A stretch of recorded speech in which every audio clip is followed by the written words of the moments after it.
Veamos cómo se hace un antibiograma y ustedes lo van a hacer. También se conoce como método de difusión en agar. ¿Por qué? Porque vamos a tener una placa de agar, no es cualquier agar, que sea estandarizado para un tipo especial de agar, que se llama agar Miller-Hinton. Que las características de este agar es que es un agar con muchos nutrientes, o sea, un agar muy rico en nutrientes, y que permite entonces el desarrollo de la gran mayoría de las bacterias patógenas para humanos. Y vamos a estar siempre contextualizando patógenos a humanos o animales. A veces este agar Miller-Hinton hay que suplementarlo con sangre, porque hay bacterias que si no ponemos sangre no van a crecer. No es que sean más virus las bacterias, pero la sangre proporciona factores de crecimiento, entre ellos, por ejemplo, fierro. Y hay bacterias que requieren fierro para crecer. Entonces, si la sembraron una placa sin sangre, no van a crecer. Entonces, ponemos este agar en la placa y no es cualquier volumen, sino que un volumen que permita tener una altura del agar. Si vemos de perfil, ¿no es cierto?, en un corte horizontal la placa, vemos que la altura del agar tiene que tener entre 3,5 y 4 milímetros. Esa altura se alcanza en las placas más comunes, que son de 60 centímetros cuadrados. Todos conocen la placa de Petri. En las placas de Petri más comunes, del tamaño más común, ese volumen se alcanza con 25 ml. Entonces normalmente usamos acá 25 ml y lo ponemos en una placa. Esperamos que eso solidifique y posteriormente que solidifica ponemos papeles filtros que están impregnados con una cierta cantidad de antibióticos. Cuando ponemos el papel filtro, está obviamente deshidratado, está seco, pero tiene el antibiótico, se humedece, se hidrata y el antibiótico empieza a difundir radialmente. Por eso también se llama antibiograma o método de difusión en agar, o difusión de discos. ¿Cuál es el problema si no le damos la altura adecuada? Por ejemplo, si le damos más de 4 milímetros, vamos a tener que el antibiótico va a difundir, como es tan profundo, no va a alcanzar a difundirse adecuadamente y vamos a tener falsos resistentes porque en el fondo las concentraciones se van a disminuir hacia la profundidad y no hacia la periferia del disco, que es lo correcto. Si le damos menos altura, ¿no es cierto?, al agar, es lo contrario. El antibiótico choca en el fondo de la placa y se disemina hacia los lados. Entonces va a dar aros de inhibición más grande y eso va a dar falsos susceptibles. Y estos son errores complejos porque si yo hago mal la placa e informo una falsa susceptibilidad y ustedes prescriben ese antibiótico porque le dijeron que era susceptible, pero realmente resistente, vamos a tener un fracaso terapéutico. Eso es un error grave, sobre todo en pacientes graves.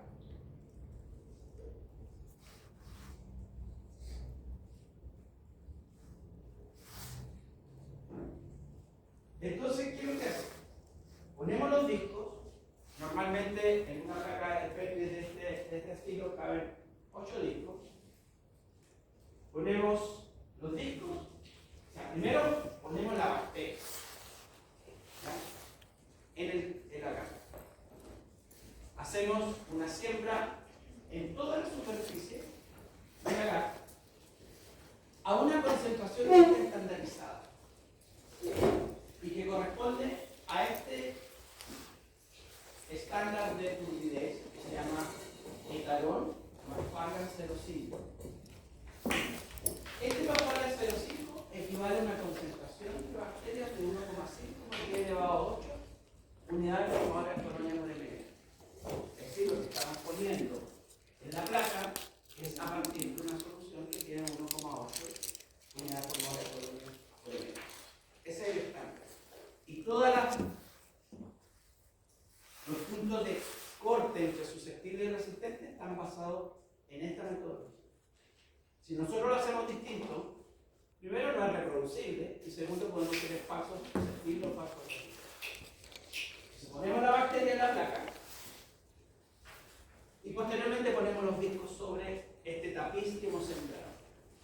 Y después incubamos a la temperatura óptima de crecimiento de la bacteria que estamos ensayando por 18 a 24 horas. A veces hay que incubar más dependiendo de la especie de la célula, pero en general 18 a 24 horas. Una vez que incuba, la bacteria va a crecer. Y lo que vamos a ver es algo como lo que está ahí en la fotografía. Ustedes se fijan, hay crecimiento, están los discos, hay discos donde el crecimiento llegó hasta el borde del disco, y hay otros que el crecimiento llegó a una zona cercana, hay un halo, una zona de no crecimiento, o halo de inhibición. Entonces, ¿qué es lo que hacemos? Medimos ese halo de inhibición, el diámetro de ese halo de inhibición. ¿Para qué? Para irnos después a tablas que están estandarizadas y ver si ese diámetro del halo de inhibición indica que la bacteria es susceptible, es resistente, o tiene una susceptibilidad o susceptibilidad intermedia al antibiótico que estamos haciendo.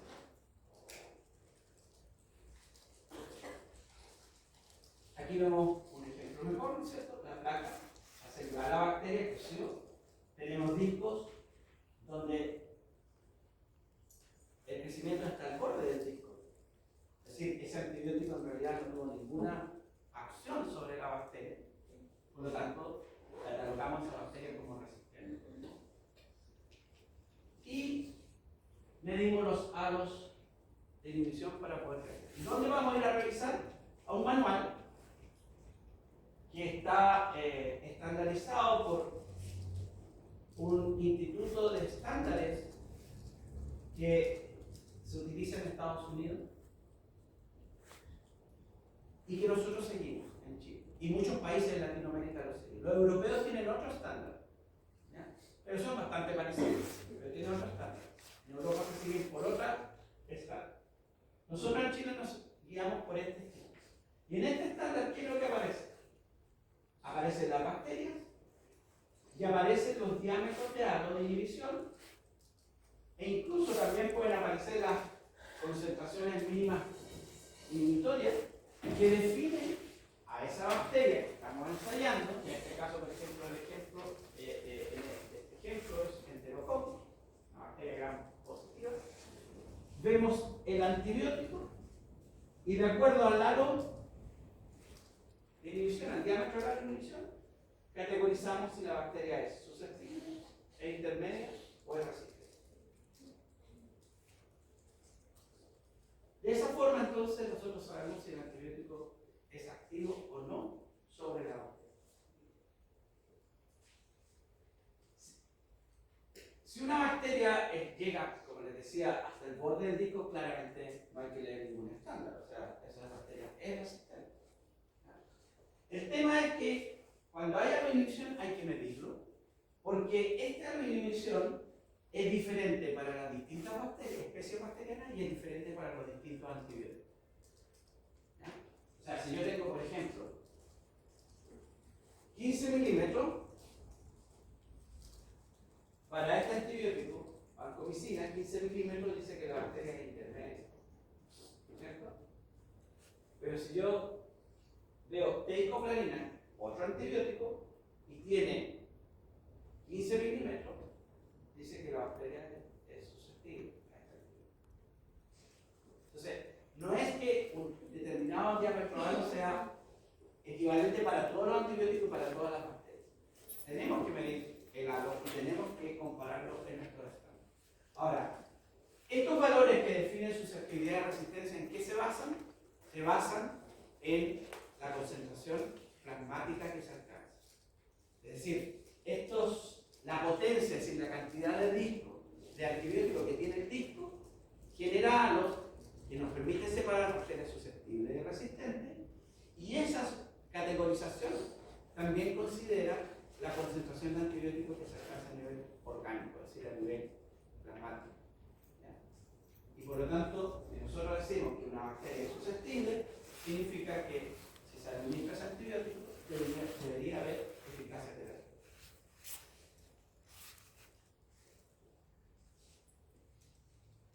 El método cuantitativo permite determinar concentraciones, como les decía. Permite determinar la concentración mínima inhibitoria y también podemos determinar la concentración mínima bactericida.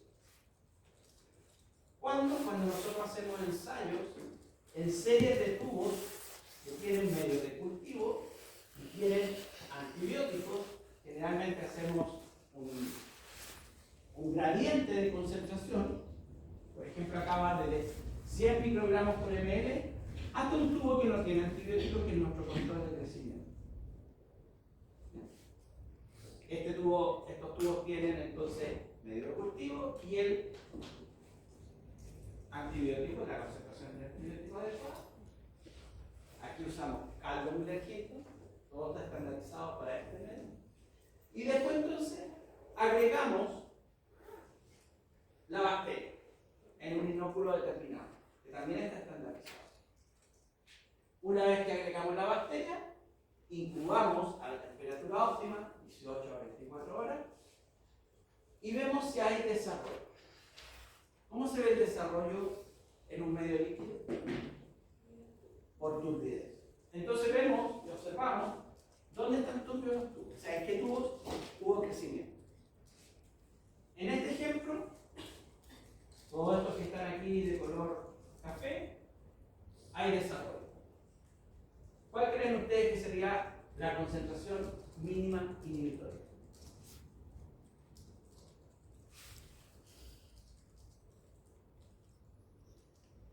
¿Cada uno no? Si es la mínima concentración que es capaz de inhibir a la bacteria.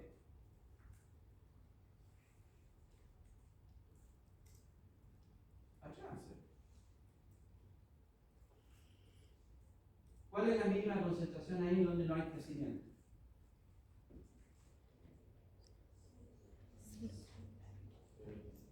6,25. 6,25. Porque es la mínima concentración de antibiótico donde yo ya no veo crecimiento bacteriano. Alguien me podría decir, pero podría ser 6,24, podría ser 3,15, tiene toda la razón. O sea, es cualquier valor en el intervalo que va entre 3,13 y 6,25. Pero no tiene ningún sentido hacerlo así tan exacto. Y por eso, la mayor parte de las veces, lo que uno hace es concentraciones a la mitad. Entonces aquí tenemos, en este caso del ejemplo, la concentración mínima inhibitoria es 6,25.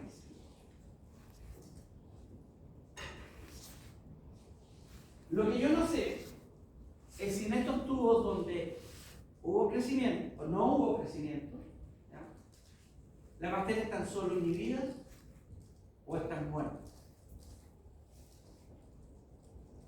¿No es cierto? No hay crecimiento. Pero no sabemos si están, porque no crecen solamente, pero están vivas o se murieron. ¿Cómo se le ocurre a ustedes que yo podría saber si estas están vivas o muertas? ¿Para qué? Para determinar el otro parámetro importante, que es la concentración mínima bactericida. ¿Qué creen ustedes que se podría hacer?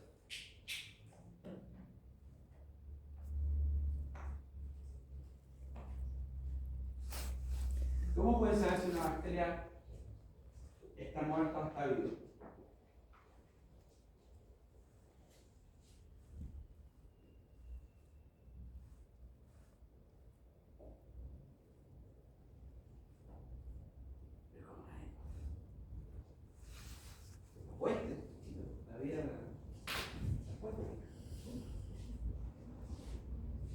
¿Cómo se le ocurre a usted?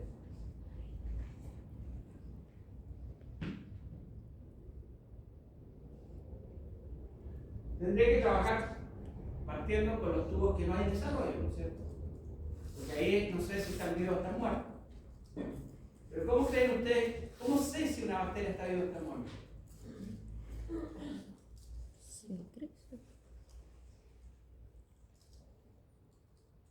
¿Qué pasa cuando una bacteria está viva?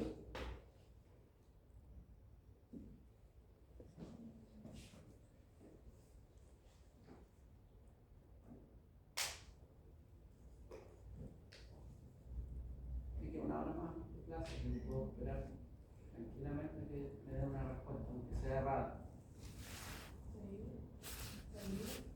Se divide, ¿no es cierto?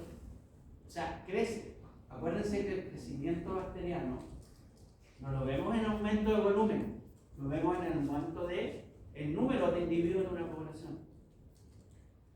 ¿Y cómo haría yo? ¿Qué tengo que hacer para que una bacteria crezca? Hacer crecer una bacteria. Cultivarla, ¿no es cierto? En un medio cultivo. ¿Con o sin antibióticos?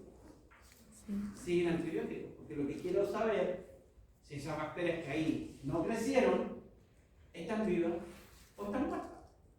Si le vuelvo a poner antibióticos, no van a crecer. Pero si yo les pongo medio cultivo sin antibióticos y están vivas, van a crecer. Y así se determina la concentración mínima de bactericidas. De todos estos tubos en que no hubo desarrollo, yo traspaso a medio de cultivo sin antibióticos, que puede ser otro caldo, ¿ya? O puede ser una placa. Incubo nuevamente y después de incubar, en este ejemplo, veo que la última placa, la de 6,25, tiene colonias.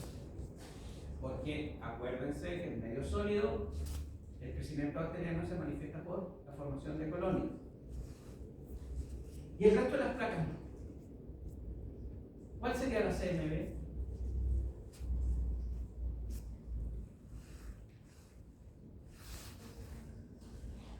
¿No? 12,5. 12,5. Porque es la mínima concentración que es capaz de matar a la bacteria. Y en este tubo de 12,5, de acá arriba, ya no hay crecimiento. Y una bacteria está muerta cuando no es capaz de crecer. ¿Ya? ¿Queda claro? Este método en este caso el tubo, si lo hacemos en tubos de ensayo, se llama macrodilución, porque es una dilución serial de los antibióticos, pero también se pueden hacer en placas de microtitulación y se llama microdilución. Uno lo puede hacer manual, o como ya existen muchos hospitales, está automatizado. Uno pone unas plaquitas que vienen listas con los antibióticos, pone los cultivos, los mete en un equipo y el equipo lee después por cambio de turbidez y determina el valor. Hay otros métodos también para determinar la concentración mínima inhibitoria y también se hacen en acá con placas de Gardner-Hinton, igual que el antibiograma, pero aquí vamos a usar unas tiras de plástico que tienen un gradiente de concentración. Todos estos numeritos que aparecen ahí es la concentración de antibiótico que tiene la tira. En este caso el antibiótico E va desde 0,016 microgramos por ml hasta 256 microgramos por ml. Y entonces hacemos igual que en el antibiograma, esta pista, cultivamos la bacteria sobre la placa de Gardner-Hinton y ponemos la tira. E incubamos. Y una vez que incubamos, ¿qué es lo que ocurre? Hay crecimiento bacteriano y se forma esta elipse. ¿Ah? Por eso se llama prueba de I-test o E-test o de epsilon, porque en el fondo es una epsilometría. Lo que venimos, lo que se forma es esta figura, ya no es un halo perfecto, un centro redondito, sino que se forma esto. ¿Y qué es lo que ocurre? Donde corta el halo, indica la concentración mínima bactericida. En este caso de este ejemplo, esto ahí, en 0,25, entonces la concentración mínima inhibitoria, que bactericida es inhibitoria, 0,25 microgramos por decilitro.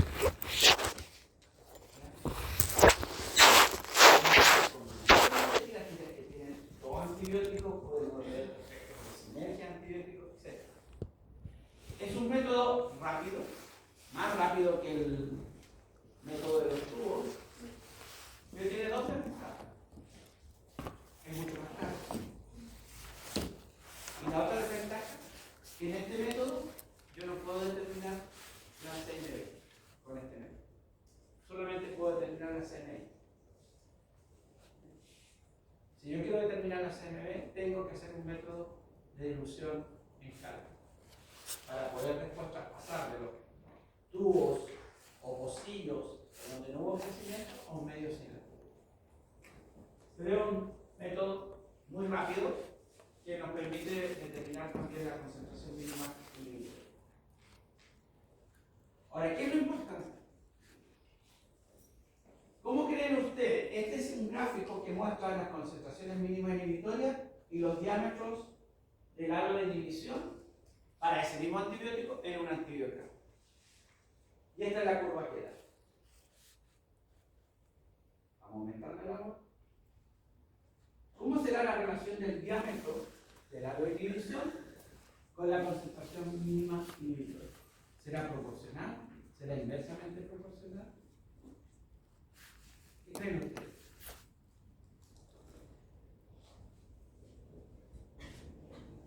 Piensen que a partir del disco, cuando yo pongo el disco en la placa, el antibiótico difunde hacia la periferia. O sea, empieza desde el disco hacia afuera a difundir. Y se genera un gradiente de concentración. ¿Dónde va a estar la mayor concentración? ¿Cerca del disco o hacia la periferia? Hacia la periferia. ¿Hacia la periferia? Hacia la periferia, ¿no es cierto? Porque el antibiótico empieza a difundir radialmente y empieza a disminuir. El disco, o cercano al disco, es donde está la mayor concentración. Entonces, si el halo de inhibición es un halo de inhibición grande, supongamos 20 milímetros, y tenemos otro antibiótico o para otra bacteria, el halo de inhibición en vez de 20 milímetros es 10. ¿Cuál tendrá la mayor CMI? Cuando digo mayor CMI es que necesito más antibiótico para inhibir. ¿La de 10 o la de 20? ¿No? La de 10. Entonces, ¿cómo es la proporción? Inversa. Mientras más grande sea el halo de inhibición, más pequeña es la CMI. ¿Por qué? Porque como la concentración a partir del disco va disminuyendo, significa que si el halo es más grande, la bacteria se inhibe con menos antibiótico. Entonces, la relación entre el diámetro del halo de inhibición y la CMI es inversamente proporcional. Mientras más grande el halo, necesito menos antibióticos para inhibir la bacteria. ¿Claro? ¿Dudas?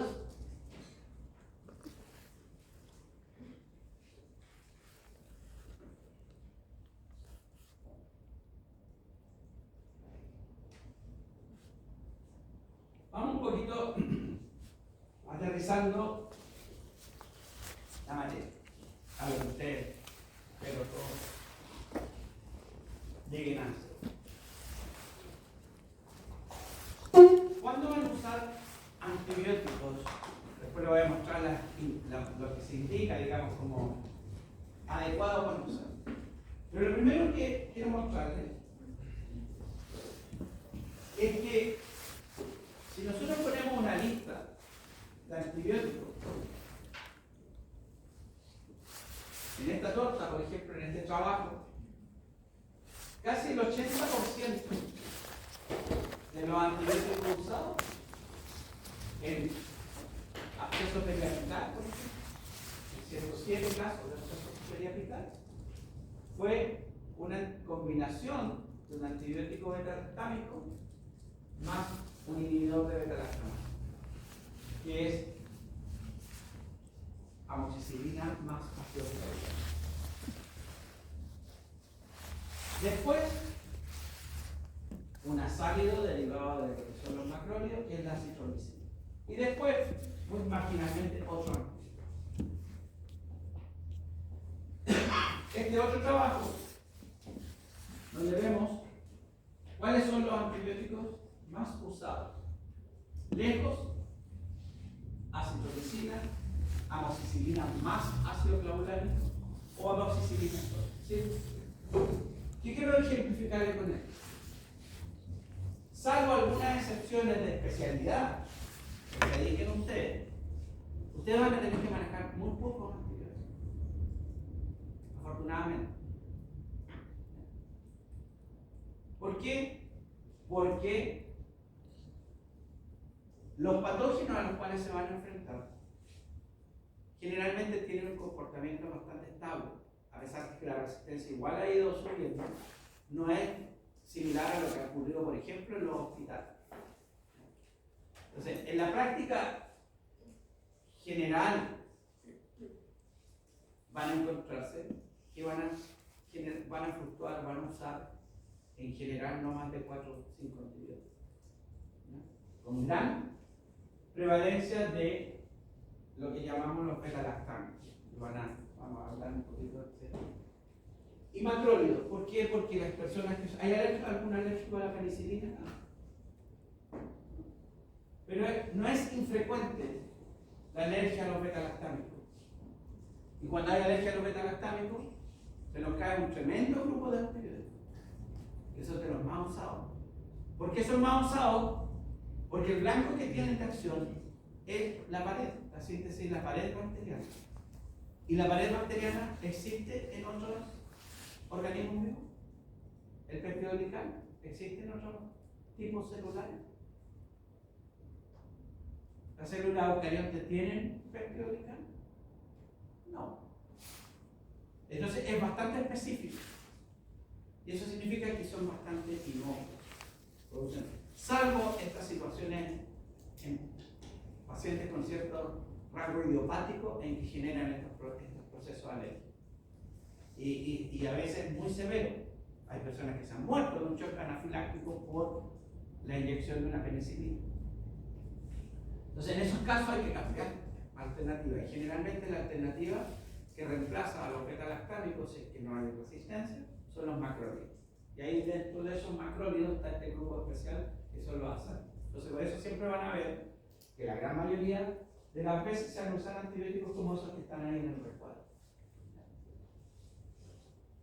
Acá hay otro ejemplo.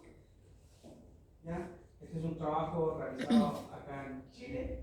Y vean ustedes, amoxicilina más ácido clavulánico o combinación de amoxicilina más metronidazol. Metronidazol es un antibiótico que actúa sobre los anaerobios. Recuerden lo que le dije, la cavidad oral tiene una cantidad de anaerobios muy grande. De hecho, si vemos proporcionalmente anaerobios versus aerobios, el surco gingival hay una proporción de miles a 1, es decir, por cada 1000 anaerobios hay solo un aerobio. Esa proporción se repite solo en el intestino. Entonces, no porque la boca esté en contacto directo con oxígeno, no hay anaerobio. Se producen micronichos donde hay muchos anaerobios. Entonces, nunca olviden que frente a un proceso infeccioso en la cavidad oral puede estar involucrado un anaerobio. Entonces, si no saben el agente etiológico, porque, como les decía también en la clase pasada, la mayor parte de las veces los tratamientos se inician empíricamente, ¿sí? Ustedes no esperan un resultado. Entonces, tienen que pensar qué es lo que tienen que cubrir, qué patógenos tienen. Entonces, nuevamente aquí vemos cómo Y después se pueden sumar otros, ¿no es cierto? Pero siempre amoxicilina, proclorulánico, amoxicilina más un antibiótico antianaerobio van a ser las combinaciones que probablemente ustedes van a usar con mayor frecuencia. Aquí están algunos, se los puse aquí para que vean algunos de los patógenos anaerobios importantes. No tienen que aprender, se lo van a probar, solamente para que lo tengan y sepan que, y no se olviden que en las infecciones de la cavidad oral pueden estar incrustados anaerobios. Ahora, ¿cuándo usar un antibiótico? Y aquí depende mucho del paciente que tenga, pero estas son las indicaciones que varias organizaciones, ¿no es cierto?, científicas y profesionales relacionadas con el área de la odontología recomiendan, ¿ya? Entonces, lo ideal es usar antibióticos cuando hay un proceso infeccioso. Pero en el caso de ustedes, muchas veces van a tener que usar antibióticos en forma profiláctica. ¿Qué significa eso? Antibióticos de manera preventiva para evitar un proceso infeccioso. Por ejemplo, en pacientes que tienen riesgo de endocarditis. ¿Saben lo que es la endocarditis? ¿No? Es una infección que afecta a las válvulas cardíacas. Hay bacterias que llegan a las válvulas cardíacas, crecen y forman una biopelícula. ¿Ya? Y ahí se establecen y producen estos cuadros infecciosos a nivel cardíaco. Hay pacientes que han sufrido eventos de endocarditis o tienen ciertas condiciones subyacentes que lo hacen proclive, ¿no es cierto?, a desarrollar ¿Y por qué? Cuando ustedes trabajan en la boca o vayan a trabajar en la boca, incluso cuando uno come, se producen pequeñas fisuras y puertas de entrada al torrente sanguíneo de bacterias. Y cuando las bacterias ingresan al torrente sanguíneo, se distribuyen al resto del organismo. Y de esa forma, entonces, pueden llegar a la base, no solo a la válvula cardíaca, pero pueden llegar a otros sitios. Entonces, hay veces en que, previo a un tratamiento que ustedes vayan a aplicar, un procedimiento, en pacientes con riesgo de endocarditis, van a tener que usar un antibiótico para evitar justamente que el foco de la endocarditis sea el procedimiento. También, por ejemplo, previo a la colocación de implantes o injertos, porque hay mucha manipulación, hay mucha ruptura de tejido y eso favorece, ¿no es cierto?, el paso de bacterias a la sangre, una bacteriemia. Y cuando las bacterias pasan a la sangre, sobre todo en pacientes inmunodeprimidos, se disemina. Además, que toda la zona del cuello, que ya cubrió la anatomía, es tremendamente irritada. Por lo tanto, los patógenos se distribuyen muy fácilmente. Y si tienen un cuadro infeccioso a nivel de la cavidad oral, eso rápidamente puede diseminarse y generar cuadros graves. Por lo tanto, nunca duden. Si tienen dudas de derivar a su paciente, si están enfrente de un cuadro grave, ustedes sospechan de un cuadro grave de infección a nivel de la cavidad oral o de cabeza a cuello, derivarlo a la parte médica para que sea un tratamiento más efectivo.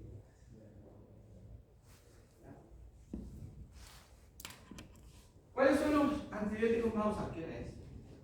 ¿Estamos en la hora? No, ya corto.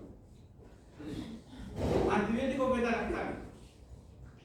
La amoxicilina. Este es el más usado. Es un antibiótico beta-lactámico derivado de la penicilina, esa misma penicilina que descubrió Fleming, de ahí haciendo cambios en grupos radicales, ¿no es cierto?, químicos de la molécula, se obtuvo esta aminopenicilina, que es bactericida y es de amplio espectro. Por eso es que se usa mucho. Bactericida y abarca un gran número de bacterias. ¿Y cuál es el mecanismo de acción? Inhibir la pared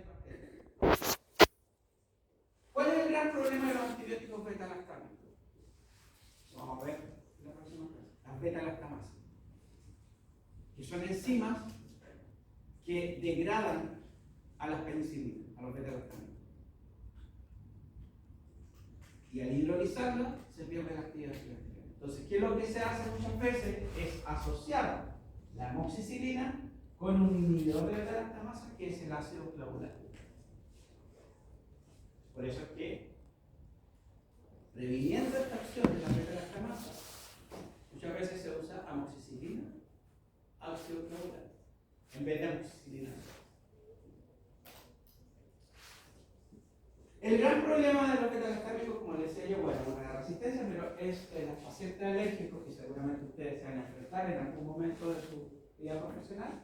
Y ahí la alternativa son los macrólidos, que es un tremendo también grupo. Y el que más se usa en el área dental, o se está usando más, es acitromicina, que es un derivado de los macrólidos, es un azálido, ¿ya? Que es de amplio espectro. A diferencia de amoxicilina, es bacteriostático. Y es una muy buena alternativa en pacientes alérgicos a la penicilina. Tiene buena actividad, ¿no es cierto? Alcanza buenas concentraciones en los sitios de infección a nivel de la cavidad oral.